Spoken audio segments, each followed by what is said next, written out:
नमस्कार, आप देख रहे हैं 10 में दम। मैं हूं आपके साथ विवेक शांडिल्य। सबसे पहले जिक्र उन खबरों का जो हम आज आपको दिखाने जा रहे हैं। बात करेंगे बाहुबली मुख्तार अंसारी की। क्या उसे यूपी वापस लाए जाने का रास्ता साफ हो चुका है? आज उसे मोहाली कोर्ट से बड़ा झटका लगा। इसके अलावा बताएंगे आपको नंदीग्राम में ममता बनर्जी की जमीन खिसक चुकी है क्योंकि वो दूसरी सीट की तलाश में है। राजनीतिक गलियारों में इस खबर की चर्चा बहुत जोरों पर है। साथ ही और भी खबरें होंगे, लेकिन आपको बता दें कि रिपब्लिक भारत आपसे जुड़े हर मुद्दे की आवाज उठाता है, तो आप भी अपनी आवाज उठाएं कू ऐप पर और रखें अपने विचार।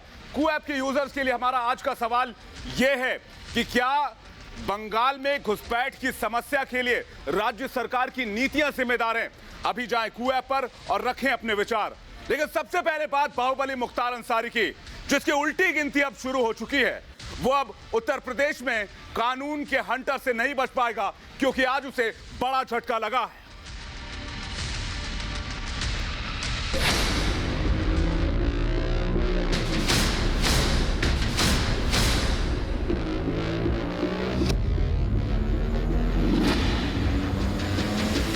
उत्तर प्रदेश के अंदर गुंडे या तो जेल के अंदर हैं या फिर उनका राम नाम सत्य है हो गया है।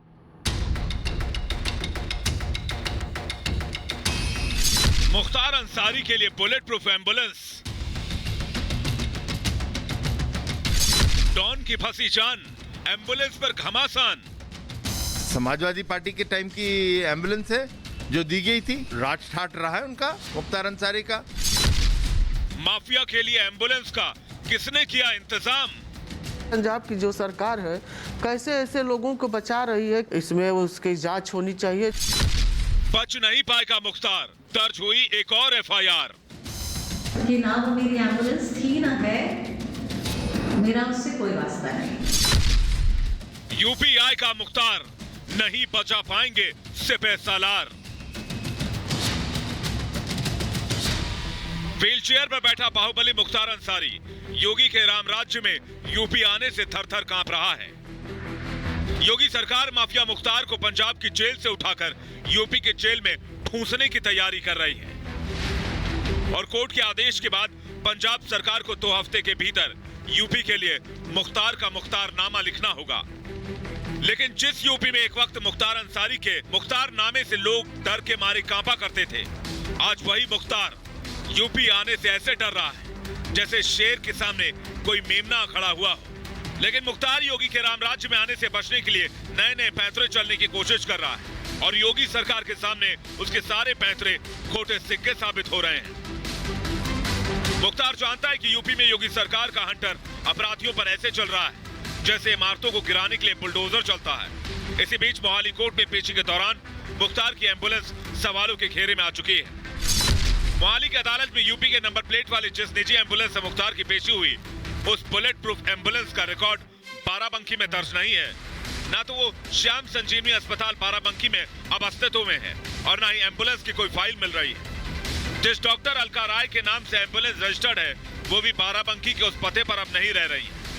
बाराबंकी आरटीओ के मुताबिक साल 2015 में ही एम्बुलेंस के रजिस्ट्रेशन की मियाद खत्म हो चुकी है। यही नहीं, इस एम्बुलेंस की फिटनेस साल 2017 में एक्सपायर हो चुकी है। वहीं डॉक्टर अलका राय ने भी मुख्तार को एम्बुलेंस दिए जाने से अपना पल्ला झाड़ लिया है। मेरे पास ना कभी एम्बुलेंस थी ना है और मुझे इसके बारे में कोई जानकारी नहीं है। मुख्तार अंसारी यहाँ के हमारे मऊ के विधायक हैं, आपके भी विधायक हैं और हमारे भी विधायक हैं। हमारा उनसे उतना ही नाता है। जो वाहन रजिस्ट्रेशन कराने के लिए मतदाता पहचान पत्र, पैन कार्ड और अन्य डॉक्यूमेंट्स वो जिस पते पर थे, जो डॉक्यूमेंट्स लगे हैं वो प्रथम दृष्टया फ्रॉड पाए गए हैं, फोर्जरी के पाए गए हैं। इस आधार पे इसमें मुकदमा दर्ज कर लिया गया है। माफिया मुख्तार का एम्बुलेंस वाला फर्जीवाड़ा सामने आने के बाद बीजेपी, कांग्रेस और समाजवादी पार्टी पर पर्वत बनकर टूट पड़ी है। ये समाजवादी पार्टी के टाइम की एम्बुलेंस है जो दी गई थी और कांग्रेस की जो सरकार है उसको संरक्षण दे रही है पंजाब में।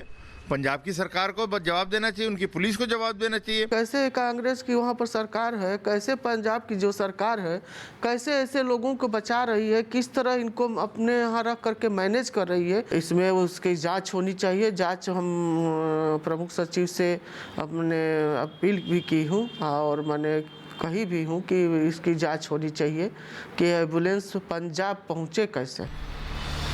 जबकि पूर्व डीजीपी बृजलाल ने कहा कि मुख्तार के साथ चलने वाली ये एम्बुलेंस एक अभेद्य किले की तरह है। प्राइवेट आदमी एम्बुलेंस रखे और वो भी एम्बुलेंस बुलेट प्रूफ। कहीं आपने देखा है बुलेट प्रूफ एम्बुलेंस हो? क्योंकि बुलेट प्रूफ एम्बुलेंस में मुख्तार अंसारी बैठते थे। भाई पंजाब सरकार की संलिप्तता इसीलिए जग जाहिर है कि मुख्तार को यूपी ना लाने के लिए अमरिंदर सरकार सुप्रीम कोर्ट में एडवोकेट खड़ा करती है, पूरा अपना जो जुडिशियल सिस्टम लगा देती है कि मुख्तार उत्तर प्रदेश में ना जाने पाए। बाराबंकी में मुख्तार के खिलाफ केस दर्ज कर उसकी धोखाधड़ी पर विराम लगा दिया गया, लेकिन 2004 का मामला एक बार फिर से मुख्तार का मुख्तारनामा लिख सकता है। तब के पुलिस अधिकारी शैलेंद्र सिंह ने तत्कालीन मुलायम सरकार पर गंभीर सवाल खड़े किए हैं।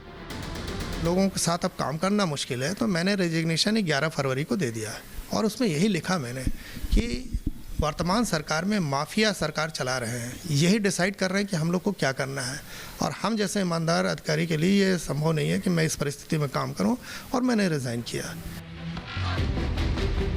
लेकिन काल का चक्कर चटक कर मुख्तार के मुंह से पीठ की तरफ पहुंच चुका है। इससे साफ है कि अपराधियों की अकड़ को ढीला करने वाला योगी का हंटर मुख्तार का मुंह खुलवाने के लिए ऐंठ रहा है।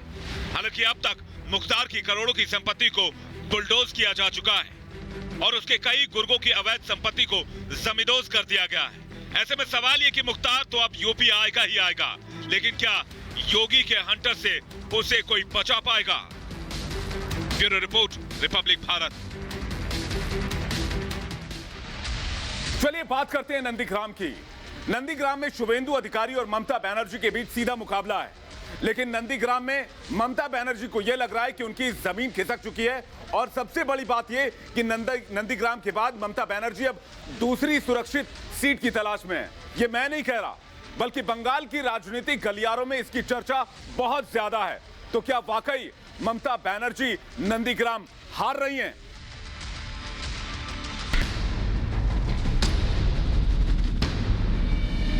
नंदीग्राम में दीदी चुनाव हार रही है। बंगाल की चुनावी जंग में एक नई बहस छिड़ी है, जिसके बहाने बीजेपी आक्रामक है तो टीएमसी के नेता सफाई देते फिर रहे हैं। दावे और सफाई के इस खेल में फिलहाल बीजेपी का पलड़ा भारी दिख रहा है, क्योंकि वो परसेप्शन बनाने के करीब है कि शुभेंदु अधिकारी के गढ़ नंदीग्राम से ममता बनर्जी हार रही हैं। दीदी चुनाव हार रही है। जबकि चुनाव नतीजों में अभी 1 महीने का वक्त है, 6 चरणों का मतदान अभी बाकी है। फिर भी बीजेपी इस बात का दम भर रही है कि नंदीग्राम की जनता ने दीदी को ठुकरा दिया है। पिछले 2 दिनों में बंगाल की सियासत सिर्फ इसी चुनावी दावे के आसपास घूम रही है। बीजेपी की हर जनसभा, हर रैली में इस दावे को और मजबूती से मतदाताओं के सामने रखा जा रहा है। बंगाल के कूच बिहार जिले में बीजेपी के पूर्व अध्यक्ष अमित शाह की चुनावी रैली भी इसकी बानगी ही थी। कल दीदी नंदीग्राम में तय हो गया है कि नंदीग्राम में दीदी चुनाव हार रही है। इसके बाद अमित शाह ने दीदी के चुनावी सलाहकार और रणनीतिकार प्रशांत किशोर के बहाने भी उन पर तंज किया। शाह ने दावा किया कि नंदीग्राम के चुनावी अनुभव के बाद ममता दीदी तो अब उत्तर बंगाल की किसी सीट से भी चुनाव लड़ने को तैयार नहीं है। बाद में उनके एडवाइजर गए कि दीदी कहां से लड़ोगी? उन्होंने कहा उत्तर बंगाल के अलावे कहां से भी लड़ा दो, उत्तर बंगाल वाले मुझे नहीं जिताने वाले हैं। दरअसल अमित शाह के इस बयान के पीछे बड़ी वजह मथुआ समुदाय है, जो 10 साल से ममता राज में भी नागरिकता की समस्या से जूझ रहे हैं, और उनके इस गुस्से को भुनाने के लिए प्रधानमंत्री नरेंद्र मोदी तो बांग्लादेश तक हुआ है। दरअसल उत्तरी बंगाल में लगभग 70 विधानसभा सीटों पर मथुआ समुदाय का असर माना जाता है, और ऐसा माना जा रहा है कि उत्तर बंगाल में जिधर मथुआ समुदाय का वोट खिसका, पलड़ा उसी का भारी होगा।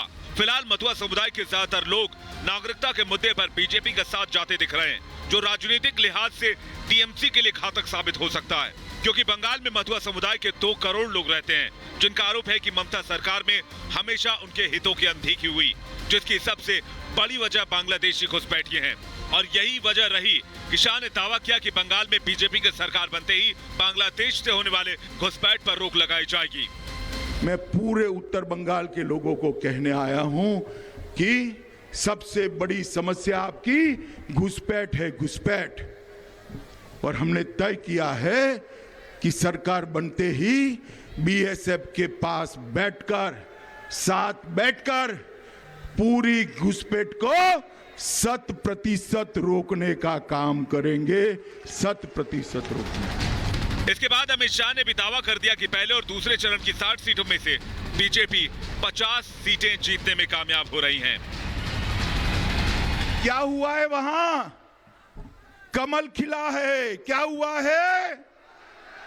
क्या हुआ है? मेरी बात याद रखिए, 60 में से 50 से ज्यादा सीटें भारतीय जनता पार्टी जीत चुकी है। आपका जाने का समय आ चुका है। अब आप बच नहीं सकती है।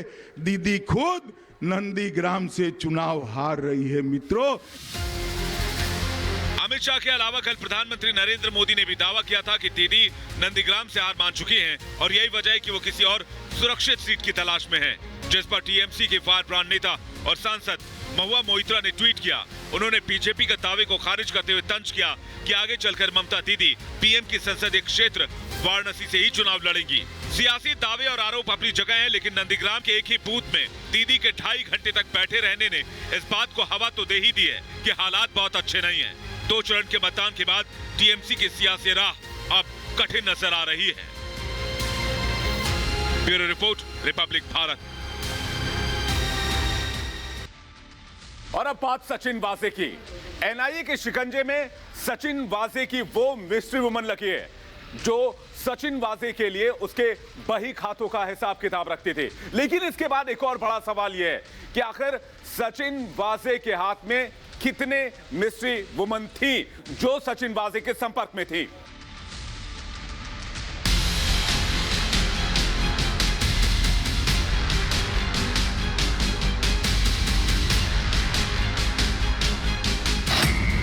वाजे की महिला मित्र उगलेगी राज। बहुत बड़ा एक्शन देखने को मिला है। इसी बिल्डिंग में बताया जा रहा है कि उस महिला का मकान है और यहाँ पर एनआईए की टीम छापेमारी करने आई थी। एनआईए के शिकंजे में वाजे की राजदार। नए राजदार जो सचिन वाजे के सामने आ रहे हैं, उसी को लेकर यहाँ हलचल तेज है। वाजे के जुर्म लोग का खुलासा। वाजे के करीबियों पर एनआईए का हंटर। एनआईए की टीम की जो कड़ी दर कड़ी वो इस पूरे मामले का पर्दाफाश करने की कोशिश कर रहे हैं ताकि तस्वीर पानी की तरह साफ हो पाए। वाजे कांड में एनआईए हर दिन एक के बाद एक बड़े खुलासे कर रही है। वाजे से जुड़ी गुत्थी परत दर परत बेपर्दा हो रही है और इसी कड़ी में एनआईए वाजे के उन राजदार तक पहुंच रही है जो वाजे के साथ उसके जुर्म में सहयोगी थे, जो वाजे का लेखा जोखा संभाल रहे थे, जिनके साथ मिलकर वाजे ने एंटीलिया साजिश और मनसुख की हत्या को अंजाम दिया। अब एनआईए का चाबुक वाजे की करीबी महिलाओं पर चल रहा है। जांच एजेंसी ने कल वाजे की महिला मित्र से करीब 10 घंटे तक पूछताछ की और हर वो राज उगलवाने की कोशिश की जिसमें वाजे लिप्त था। खबर यह भी है कि ये वही महिला हो सकती है जो 16 फरवरी को सचिन वाजे के साथ 5 स्टार होटल में देखी गई थी। इसी बिल्डिंग में बताया जा रहा है कि उस महिला का मकान है और यहाँ पर एनआईए की टीम छापेमारी करने आई थी। 5 स्टार होटल में एक मिस्ट्री गर्ल दिखाई दी थी। क्या मिस्ट्री गर्ल से कोई कनेक्शन है? ये सारी बातें ये बताती हैं कि एक एक राजदार जो सचिन वाजे से जुड़ा हुआ है उसको खंगाला जा रहा है, उस तक पहुंचा जा रहा है, उसके राज देखे जा रहे हैं। एनआईए वाजे के गुनाहों के हर राज पर शिकंजा कस रही है। वाजे की करीबी महिला मित्र गुनाहों की दुनिया से 9-2-11 होने की फिराक में थी, लेकिन एनआईए की टीम ने मुंबई एयरपोर्ट से वाजे की इस गुड़िया को दबोच लिया और उसके घर पर वाजे से जुड़े सबूतों को खंगाला। ठाणे के मीरा रोड पर वाजे की महिला मित्र के फ्लैट पर छापेमारी की। फ्लैट नंबर 401 के कोने कोने को खंगाला, जहां से ढेर सारे सबूत मिले। ये सबूत वसूली और मनसुख हत्या की साजिश से जुड़े माने जा रहे हैं। वाजे के रहस्यलोक में इस महिला के अलावा वाजे की लग्जरी कारें भी शामिल हैं, जिसमें वाजे अपने राजदारों के साथ बैठकर साजिशों को बुनता था। जांच एजेंसी वाजे की लग्जरी दुनिया पर भी चाबुक चला रही है। अब एनआईए को वाजे की एक और लग्जरी कार ऑडी की तलाश है जो मुंबई पुलिस मुख्यालय में सीसीटीवी में कैद हुई। अभी तक वाजे की करोड़ों की 7 गाड़ियां जब्त हो चुकी हैं। वाजे के पास गाड़ियों के अलावा कई प्यादे भी थे। वाजे की महिला मित्र जो उसके काले धन को सफेद करने के लिए काम कर रही थी, नरेश धरे और विनायक शिंदे जो वाजे को सिम कार्ड देकर उसके गुनाहों में उसका साथ दे रहे थे, और उसके राइट हैंड एपीआई रियाज काजी जो वाजे के साथ गाड़ियों की नंबर प्लेट पे हेरफेर करने में उसकी मदद कर रहा था। एनआईए के अधिकारी वाजे के इसी राइट हैंड एपीआई रियाज काजी से पूछताछ कर रहे हैं। और अब बात करते हैं कू ऐप की। कू ऐप के यूजर्स के लिए हमारा आज का सवाल यह था कि क्या बंगाल में घुसपैठ की समस्या के लिए राज्य की नीतियां जिम्मेदार हैं? कू ऐप के यूजर्स ने इस वोटिंग में बढ़ चढ़कर हिस्सा लिया। 97% लोगों ने हाँ में जवाब दिया है, जबकि 3% लोगों ने ना में जवाब दिया है। यानी कि 97% लोग मानते हैं कि राज्य की नीतियां ही बंगाल में घुसपैठ के लिए अहम रूप से जिम्मेदार हैं। आज की खास पेशकश में फिलहाल इतना ही। कल फिर होगी मुलाकात, तब तक आप देखते रहिए रिपब्लिक भारत। हम फौरन लौट रहे हैं।